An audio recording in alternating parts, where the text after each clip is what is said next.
Ρε Παναγιώτη, τόση ώρα το κάναμε ρε Παναγιώτη. Σου λέω πάντα το κουμπί. Εσύ τα είχαμε γράψει αυτά. Όχι. Γράφω. Όχι, δεν είχε. Το κουμπί το κόκκινο φωτάκι δεν το είχε. Δεν το είχαμε. Και αφού το ξέρει το κόκκινο φωτάκι, το ξέρω. Σκηνή στο δεύτερο πλάνο, η κάμερα που φορούσαν ακουστικά και ακούγανε. Τσαλακωμένο το διαδικασία.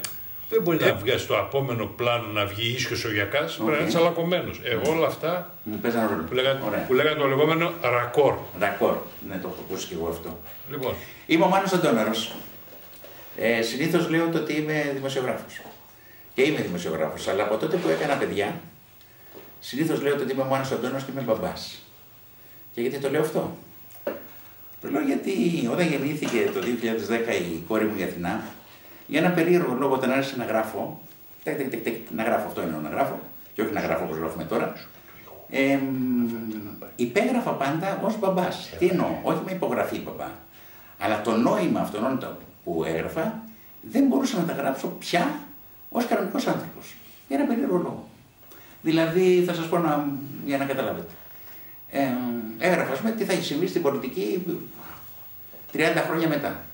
Το έγραφα πάντα με έναν τρόπο που μεταξύ μας μου ήταν και λίγα και αδιάβροχα γινόταν μετά από 30 ή 50 χρόνια. Από τη στιγμή όμως που έγινα πατέρας, τα 30 χρόνια μετά παίξανε πολύ μεγάλο ρόλο. Γιατί 30 χρόνια από τότε η κόρη μου και αργότερα ο γιος μου Αρχέλαος θα ήταν 30 χρονών ή 27 χρονών και πάει λέγοντας. Αυτό είναι ένα κουκλάκι. Εγώ και ένα γκρι ίδιο. Αυτό είναι της Αθηνάς. Το άλλο είναι του Αρχέλαου. Έρχονται ζουν στη Θεσσαλονίκη και συγκεκριμένα στην Χαλκιδική. Δεν μ' αρέσει πολύ, αλλά στη ζωή συμβαίνει. Είμαι ένας μπαμπάς μόνος στην Αθήνα.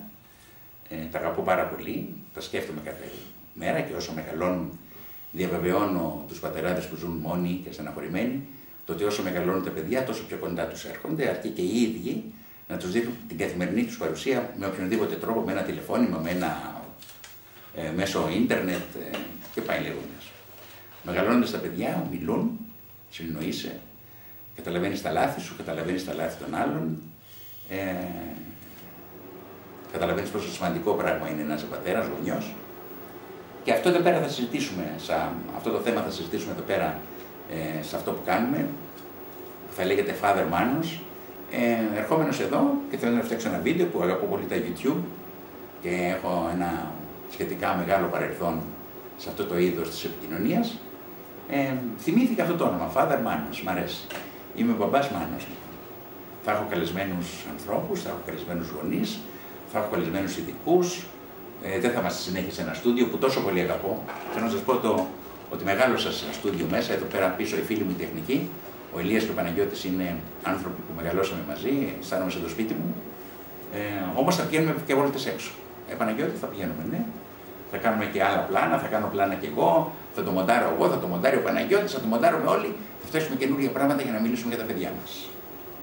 Θα μιλήσουν και οι μαμάδες, θα μιλήσουν και οι μπαμπάδες, θα μιλήσουμε όλοι. Θα το κάνουμε κάθε εβδομάδα. Θα δούμε πόσες φορές. Σας αγαπώ. Γεια σας.